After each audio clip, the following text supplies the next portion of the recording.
Good afternoon and welcome to another live streamed piano concert with a bit of discussion. The theme today is Robert Schumann. So he's a bit of an unusual composer when sort of structuring a biographical recital. Normally you'd want to maybe choose a selection of his works from throughout his lifetime to illustrate the various chapters, as it were. Schumann wrote almost exclusively piano music up until the age of 30, when he then decided to spend a year writing only songs. He wrote 138 in a year, then spent a good deal of time focusing entirely on chamber music.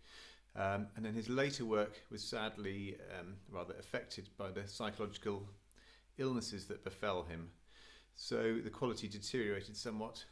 So rather than choose a selection of pieces, I'm going to intersperse a bit of discussion about Schumann's life with the fantasy Stücke Opus 12, of which there are 8. The first is called Des Abends, meaning at evening.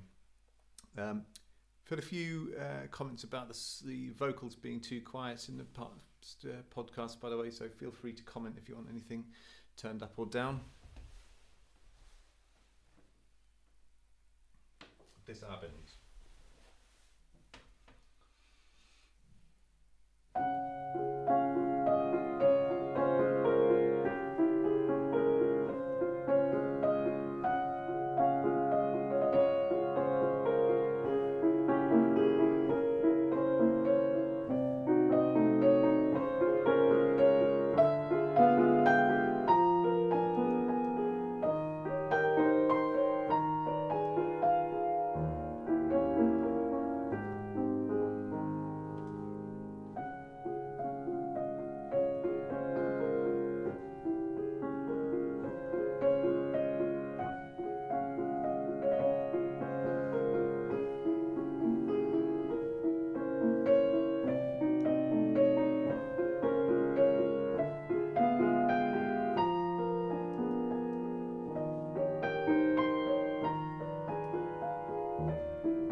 Break up the chapters a bit with checking of the comments, which is apparently what you're supposed to do. A couple of people watching, that's great. So Schumann was born in 1810 in Zwickau, in what is now Germany. It's a bit of a vintage time, really. There must have been something in the water in Europe at that sort of time, because we had Chopin was also born that year, Mendelssohn born a year before, and Liszt a year later. So a great time for great composers. He showed a real interest in literature and music from quite an early age. His father was a publisher, so had a huge library of books, and Schumann read voraciously. He even wrote a couple of novels in his very early years. He started piano quite young, at the age of 7. He was immediately seen to have a great talent for improvisation. He was known to improvise pieces which painted the characters of his friends, and apparently it was so accurate that everybody would always fall about laughing. He was quite dismissive of his first piano teacher, though, saying it wouldn't have made any difference to him whether he attended the lessons or not. Sadly, his father died when he was 16, and his mother didn't share his passion for music, so she didn't encourage Schumann anymore. And in fact, he was forced to study law at the behest of his family, so he left for Leipzig. Sound level's good. Did you do your own hair, says Martin Lawrence. I did. What do you think? Did I do a good job? Right. So, second piece of the fantasy Stücke, Aufschwung, which is usually translated as soaring.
fantasy Stücke. I forgot actually in the last scene, I was going to show you a quick photo of Schumann as a boy.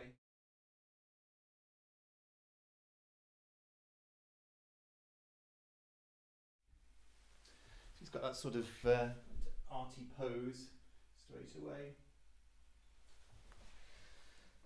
So a few more comments generally about my hair rather than anything to do with the music. We're getting praise for my job of shaving my own hair, but shame about colour. Thank you, Martin.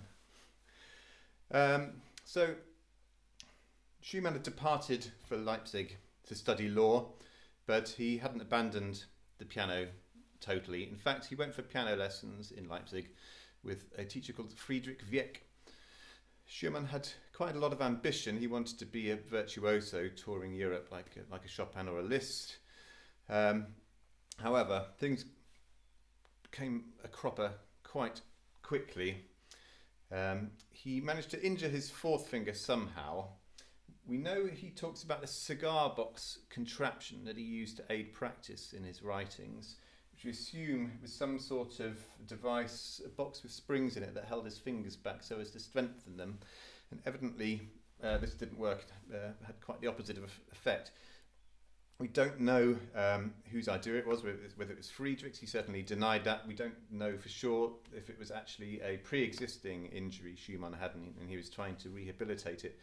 But either way, it became clear that his dream of being a great concert pianist was over. So that was good news for us, because it focused him on composition. Also at Friedrich Wieck's lessons, he met Clara Wieck, the daughter, who was a child prodigy and great pianist already by a very early age. She was performing concertos at the age of 7. Friedrich was very pushy of his daughter. He felt that she was a good shop window for his own teaching as much as anything else. Just a quick photo of her.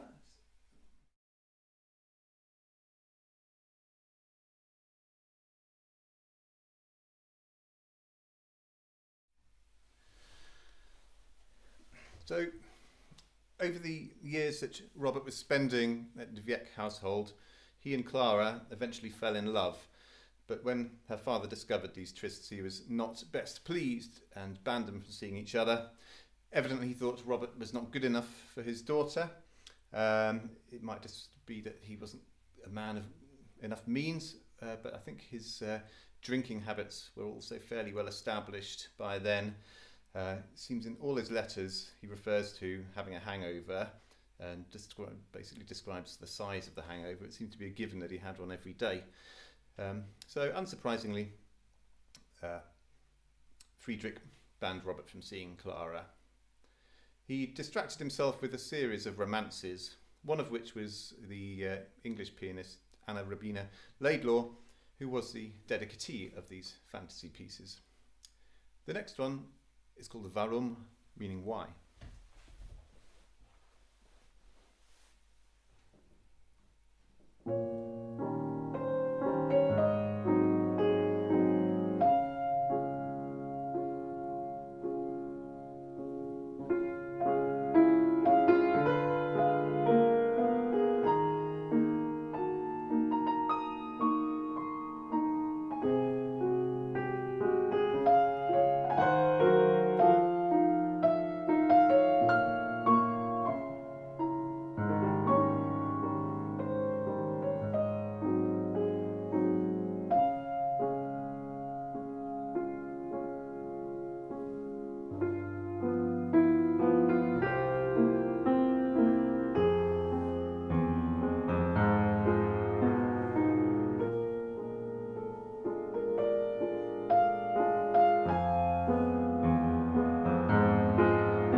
So it seems the YouTube comments are coming across to here, but not the Facebook comments. So some other people on YouTube saying the sound levels are better. That's good to know. And Sarah saying you should never be dismissive of your first piano teacher. Well, that's not necessarily so. Did Clara do her own hair? I think that's... I can't answer that one. So, eventually, Robert did get his way, and he and Clara married against her father's will. And she became the voice for his piano music. She premiered his compositions brilliantly and managed to sustain a flourishing concert career despite having 8 children. The children, in fact, led to reconciliation with Friedrich, as he wanted to meet his grandchildren, obviously. So everything was working out pretty well for the Schumanns at this point. Here's a photo of them together.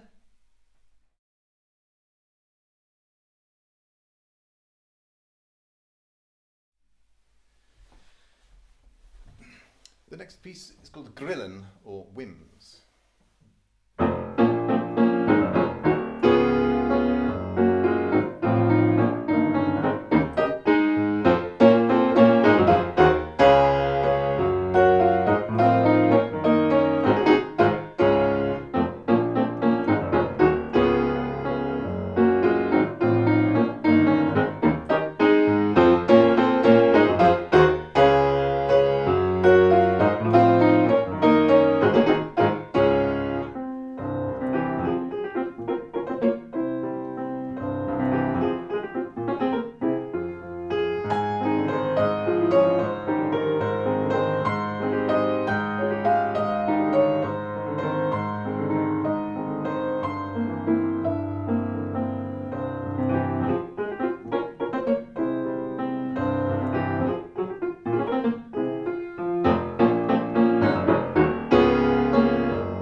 Grillen, or Whims.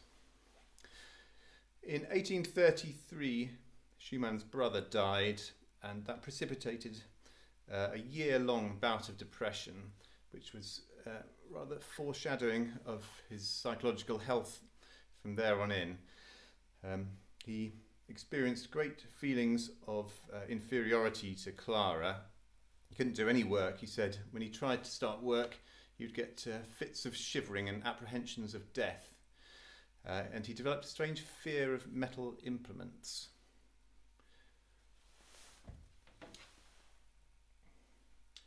So what piano are you playing? Sounds wonderfully Schumannish. So this came up in the last podcast, actually, that it's a British Phoenix piano, relatively new concept. They imported the bodies from Steingraber pianos in Bavaria, and this company called Phoenix, run by a chap called Richard Dane, who's an extremely interesting guy. He used to be a Formula One engineer, and about 3 decades ago, I think, turned his expertise to pianos. I think the story goes that he owned a Bosendorfer Imperial, which got dropped down the stairs and completely written off. So he decided to kind of rebuild it from scratch, and he used elements of Formula One technology. They're using a lot of carbon fibre and 3D printed actions, trying to take out some of the variables that make actions uneven. So check them out. Where was I up to? Oh yes, next piece, In der Nacht.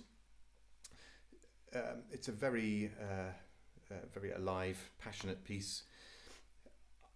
After writing it, Schumann decided that it fitted perfectly the Greek myth of Hero and Leander, which is a story of Leander trying to swim across these turbulent waters every night to reach his lover, who lives in a tower on a small island. And being a Greek myth, obviously he drowns in the end. But he said the outer section seemed to represent these waves and somebody swimming desperately with crying out to each other. And the middle section is when they meet and embrace before the turbulent waters come back at the end. In der Nacht.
Sorry, just checking comments again. Generally, some nice things there. Thank you.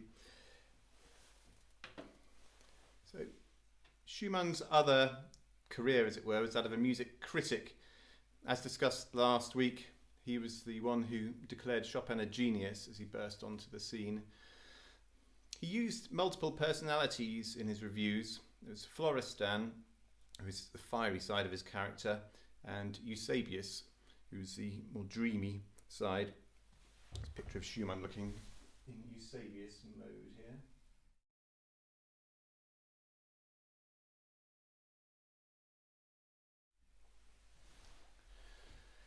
So he had these two sides to his personality, and also a third character, Meister Raro, who would arbitrate between them sometimes. These characters were also present in his music, as I'm sure you can hear in these fantasy pieces. They sort of go between this fiery side and this sort of contemplative side seamlessly, really. Some analysts have taken this to be a sign of his psychological unwellness. He's been retrospectively diagnosed with bipolar disorder. Some people think even schizophrenia. It's very likely that he contracted syphilis early in his life, and it's possible that he was entering the tertiary stage of this disease, which was contributing to these symptoms. Next piece is called Fable.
So I'm just trying to read comments again. Are they not chinos? Wicked chord. Which one?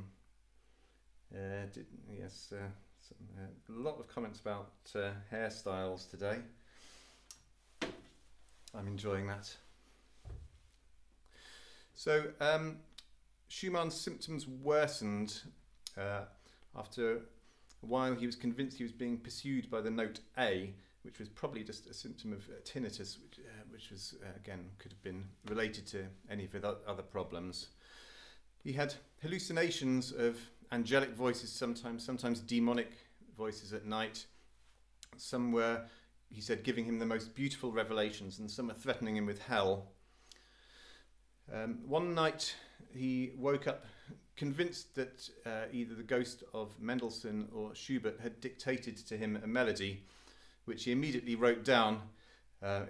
He was obviously so unwell at this point, he didn't realise it was actually a melody he'd written himself and used in 3 pieces over his lifespan: the String Quartet, Opus 42, number 2, and Violin Concerto. But this became the theme of the Ghost Variations, which my favourite fact about it is because it wasn't published in his lifetime, it was given a Werk ohne Opus number, and therefore the Ghost Variations are Woo 24 in the catalogue. It amused me, sorry. So, unfortunately, before Schumann could finish these variations, things got too much for him, and he tried to kill himself by throwing himself into the Rhine.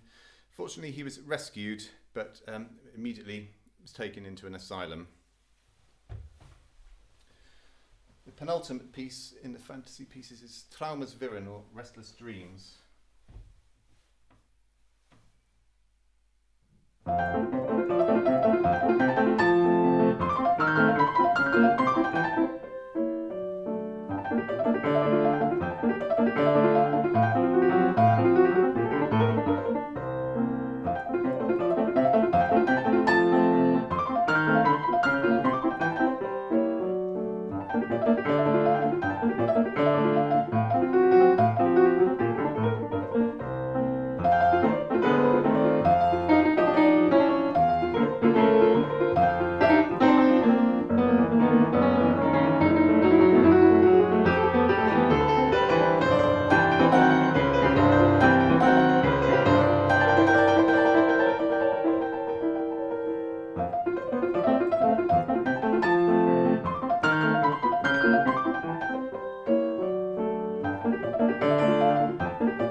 Sadly, Schumann was to never recover and spent the last 2 years of his life in that asylum.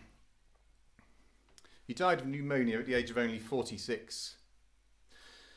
Fortunately, Clara lived on and continued to be very successful as a very, very, very renowned concert pianist and helped his music live on.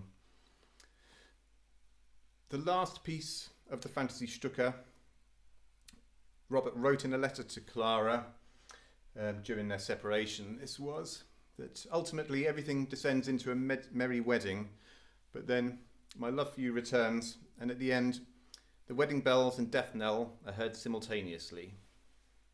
The last piece of the Fantasy Stucker, Ende vom Lied, or the end of the song.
So there we have it, a short sketch of the life of Robert Schumann.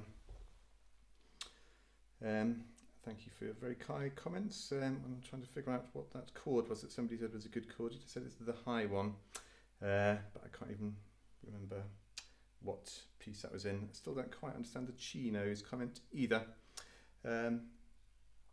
Anyway, thanks for watching. Next week there's a few things going on. So also there's that link at the bottom if you want to buy me a coffee on coffee.com or contribute anything. But as I always say, I'm just absolutely delighted that anybody wants to tune in and watch, especially on such a sunny afternoon. So thank you. Next week I'm going to start a second podcast to run alongside this one. It's going to be on Saturday evenings, and it's just going to be light dinner jazz, basically light classics, cocktail jazz. The idea is I'll be dressed up in a white DJ and a dicky bow, and you can just stick me on in the corner whilst you're having your dinner. And any requests, you can put them in the comments, and I'll do my best either to play them straight away or add them in the following week. I think the Sunday afternoon 4 p.m. next week is going to be on Schubert, and there's going to be at least one additional podcast because it's International Dawn Chorus Day, and there's lots of really exciting things happening. So for one thing, I'm going to get up at 4:30 or whatever it is and broadcast the Dawn Chorus, as are several people over the world. So if you want, you can listen to a uninterrupted stream. I think the best thing, if you look up Soundcamp Dawn Chorus Day on Google if you're interested, and I'll probably do something musical tied in with that as well. So watch this space. Thanks for bearing with me, and hopefully see you soon. Bye.